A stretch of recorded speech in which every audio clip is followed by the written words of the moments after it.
So if they're seeing, they can do any calculation, they can do anything that is needed. Now, since when you know when this can be done, well, what is the point of constructing all these instruments and building all these monuments? That is the waste monument that we call nowadays. They're building infrastructure wherein they could fill in people, rather than building an infrastructure wherein they could depict something, so that the people would understand. They move towards that direction. See, all these monuments which were built earlier and all the depictions of paintings, and even the paintings nowadays, the waste of paintings, like they're wasting the time painting all those celebrities and painting all those. I mean, what are you representing in reality? Almost nothing. So these representations are at the higher level. What are they doing is they're continuously by depicting these representations. They're trying to pull in all those people to see what is there in the other. What is the reality? They're removing the veil of delusion from the community. That is what was in the Egyptian civilization, the Mayan civilization, and even the Vedic civilization that I talked about. Now we are not following Vedic civilization, even in India, almost negligible. Okay, we are following a mixed blend of lifestyle all over world, especially. So now see here, it is representing the same thing. Again, see the central portion depicting the central person, and there are two persons on the two sides, and then you have the whole structure. Now this is represented by God earlier. Next.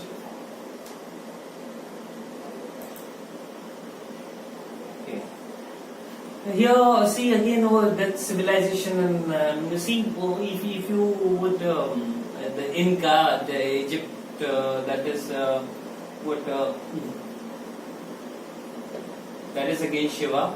All this scripture, even Maya against Shiva, the Buddhism, even the Buddha. He also looks similar to Shiva. India against Shiva representation, and then Bali again Shiva Rupa. So what I'm trying to tell you is here.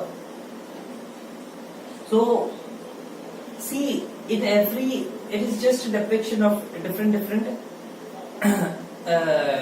depiction of the same person. What he is doing in every civilization, whenever he comes on this planet Earth, according to you, just understand he is an alien for you. For your understanding, the way you understand people, you as a human being with the least amount of understanding, what you are able to see, and you see the rest of you create a fiction about other understanding. He's but understand that alien is also there in this planet. He is a creator of this planet too, and he resides in this planet. He comes and goes, and every time he comes, he represents. He enlightens people. Basically, he gives a representation. He does all possible, in all possible ways. He will represent you. He will show you how to see everything that is available. Okay, next.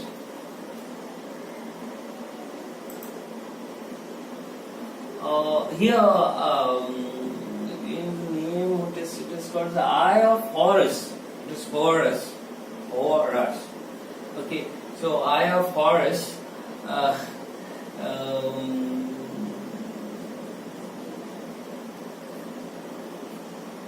See the same representation that is there in the central of your head. You can see literally, if you see the anatomy, you will see exactly this structure in the central portion of your head. This is being the hypothalamus. This being the thalamus, the eye being the thalamus, and the upper eyebrow being the upper part, the roof of the thalamus. And then here you have hypothalamus, which is going to the lower portion of it, and then you have a pineal gland in front of the eye. Okay, and then you have a pituitary gland which is coiled here and goes to the it is connected to the cerebellum or the back portion of your head. Here, see this now. This person now. This becomes the head of the person that I was talking about. Now this head is what is the central person. What I am talking about. This is called as Shiva's third eye. This is called as eye of Horus. All those names that you. Once you start to see from there, then you start to see everything. Next.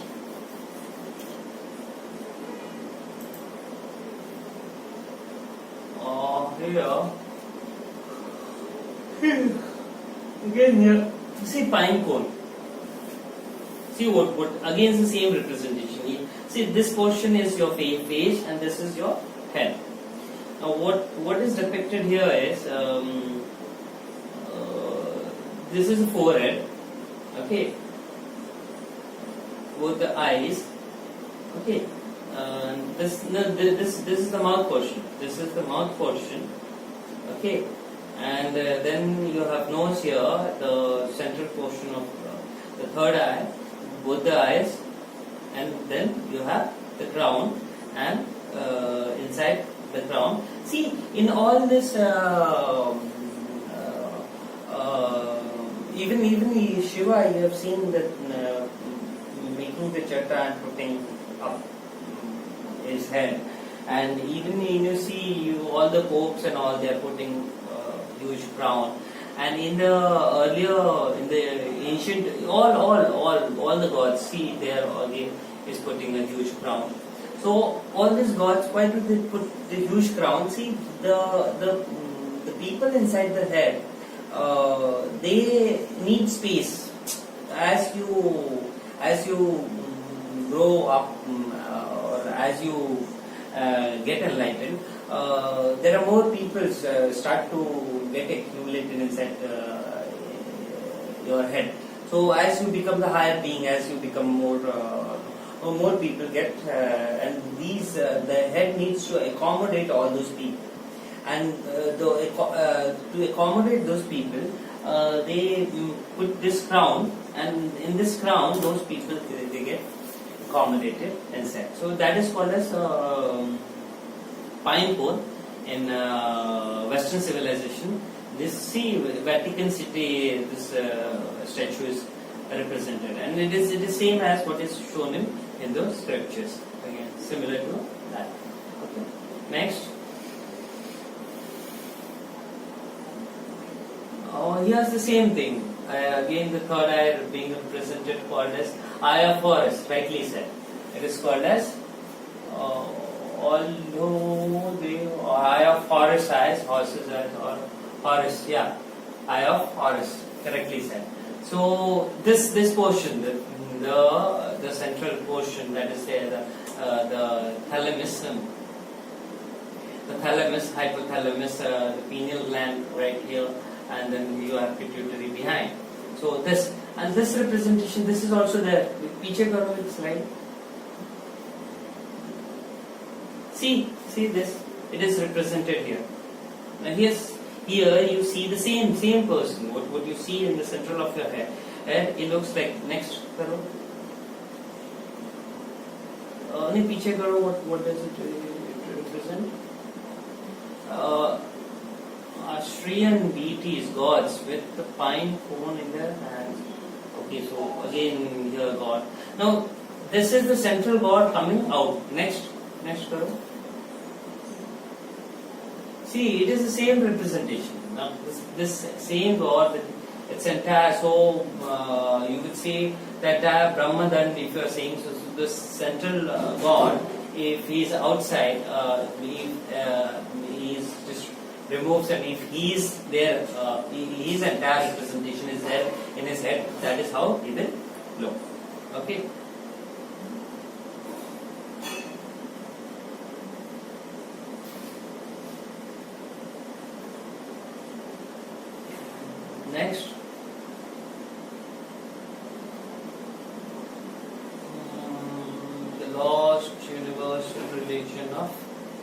Shupache temple.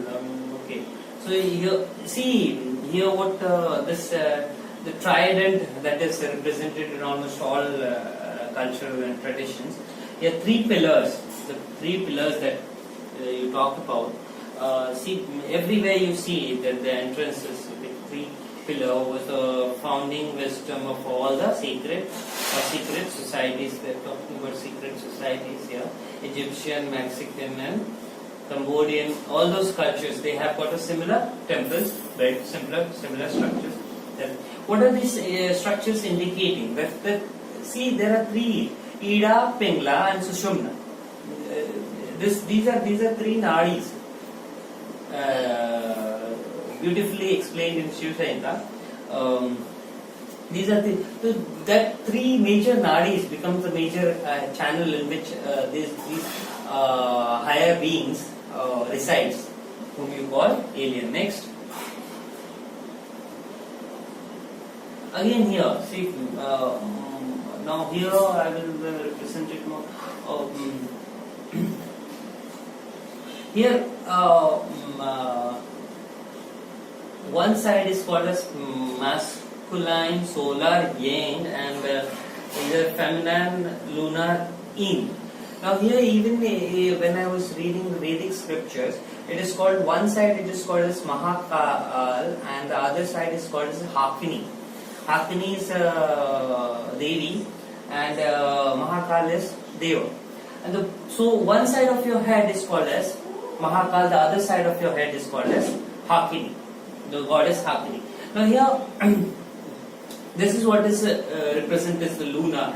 And even if you start to, when you start to see your left side, you will see that of a female deity, and the right side you will see a male deity. Now here, what and the central. Now here there is a central representation, the moon and the moon. Now centrally what you will see is what I have already represented in front of you. The spinal cord that I was talking about. But this is the central canal. Through the central canal, it comes up, and when it comes up, what you will see is what you will see in the center. You will see Agneya Chakra in the center of your head, and that in that Agneya Chakra, what you will see is Shiva residing there. Next. Now tubes, that tube that I was talking about, that tube. See, understand that since you see yourself to be very small, you will see that tube as very small. But see that if you once you start to see, you will see this. You call this black hole or whatever the hole that is there in the sky that you see. See, this is that canal that I am talking about. When you start to see this canal and the canal in the sky is almost the same. So you're getting the point. There are billions and trillions of beings that are residing inside that canal. Okay, so this is a representation that I wanted to represent. For your understanding, the tube would be so small, that microscopic, that you won't be able to. But the same microscopic tube is also there. So understand that how huge that being is. So if that being is so huge, the tube that is there, the Sukshma Nadi that is there inside you, that is so huge in the sky. It looks like this. Next. Pine cone representation, Ida Pingla. See, Ida Pingla. Now here you see, right side you will see Mahakal, left side you will see Hakini, goddess. Mahakal is called as Pingla and Hakini is called as Ida. And the central Sushumna is what is called as the Kundalini Shakti, which raises and up. See, this pine cone is nothing but this Kundalini Shakti. Shakti is what is called as pine cone. See, when it rises up and it reaches this cone, your head gets lit up. So when the Shakti is raised up in the center of your head, then Before that, what you are is nothing but a Shiva. You get the point. What you are, the structure that you are there, is nothing but you are just a being with you are just understand you to be a human being. Okay, when it is raised, when the Kundalini Shakti is raised and it comes and it lifts your central person, then you become God, or you become Shiva, you become enlightened. Okay, so all enlightened beings are called Shiva. Understand? So this is the Shakti which moves. It is also called as Kundalini. Kundalini, when it is there sitting in the base, it is called as a Kundalini. That's Kundalini Shakti or Shambhavi. Shambhavi, it is also called as Shambhavi. When it is raised to the central, so where that central person I showed you the thalamus region, till that portion it raises, and when it lifts up, the whole of your Sahasrara gets lit up. Okay. Even the Christmas tree is a representation of this. And you see the 7 chakras here that I explained to you. Once this Kundalini Shakti, right from the base of perineum, it reaches to your central portion of your head, then you will see the next, the parallel universe. Next. Here, see many avatars, Shiv Shakti, they have been coming to the planet Earth, and in different eras. Here you can go through and you can read all those different eras. They were even there are n number of different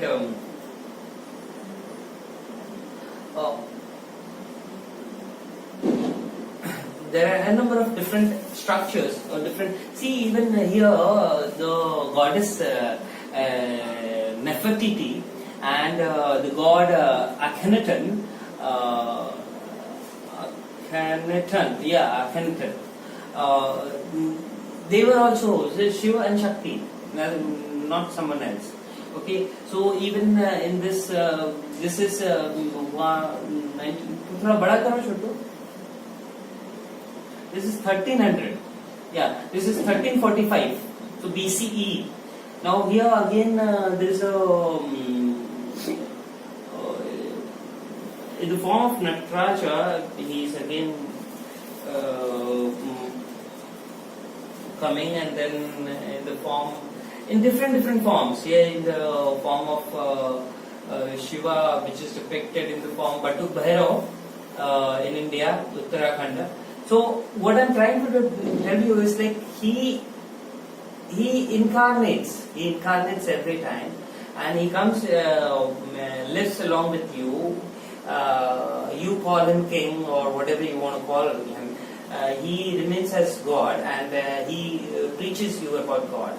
If you get out of delusion, well and good. If you don't get out of delusion, you remain in delusion. He leaves. And okay, this process continues. Okay, so God keeps on coming. They, whenever they need, they go, they come. They will try to remove delusion above your head, and then they will disappear. Next.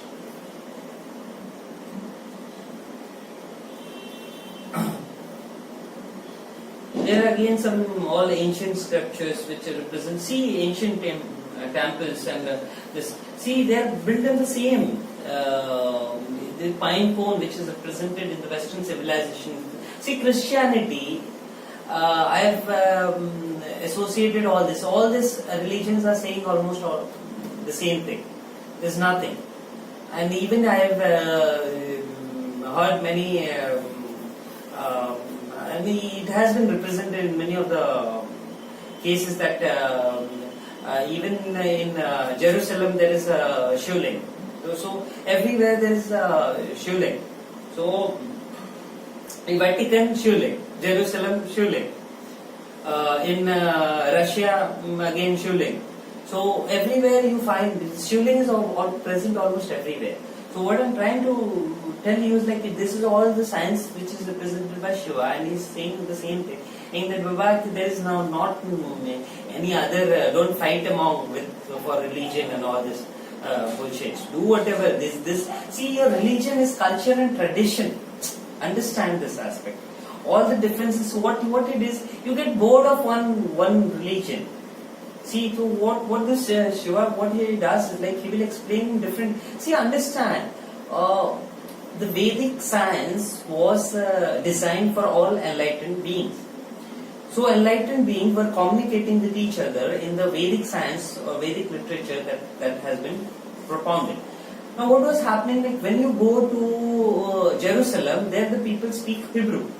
Now when you start to explain them in the Sanskrit, those explanations are not in tune with their cultural customs and traditions.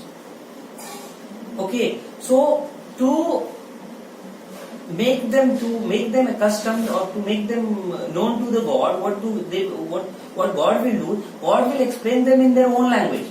That would become a Hebrew. That would be written in Hebrew. Now Hebrew, that would become a Bible, or that would become a something else. You're getting the point. Even the same Quran, same thing happens. So what is happening with everywhere, the gods are coming and they are giving the last testament and all this. Sorry to say, but I'm not going against it. But these are all the gods and coming and they are giving. It is the differences between all scripture says the same thing. So it is the same person coming and delivering the same testaments. What is happening is like the testaments at different places are given in accordance with those culture and tradition, custom and tradition, so that those people get enlightened. See, the basic requirement of these testaments and these holy scriptures is for you to get enlightened and see the other world, Baba. Not to preserve it, not to preserve Quran, not to preserve Gita, not to preserve Bible, not to preserve it and keep it somewhere sacred. It is, see, the book is not sacred. The words, the understanding of it is sacred. Understand. And once you understand that, no, it's book till the time you understand. So once you understand that book, you become sacred. And once you become sacred, secret is revealed to you. You getting the point? See, that is the key. Those books are the key for you to become God.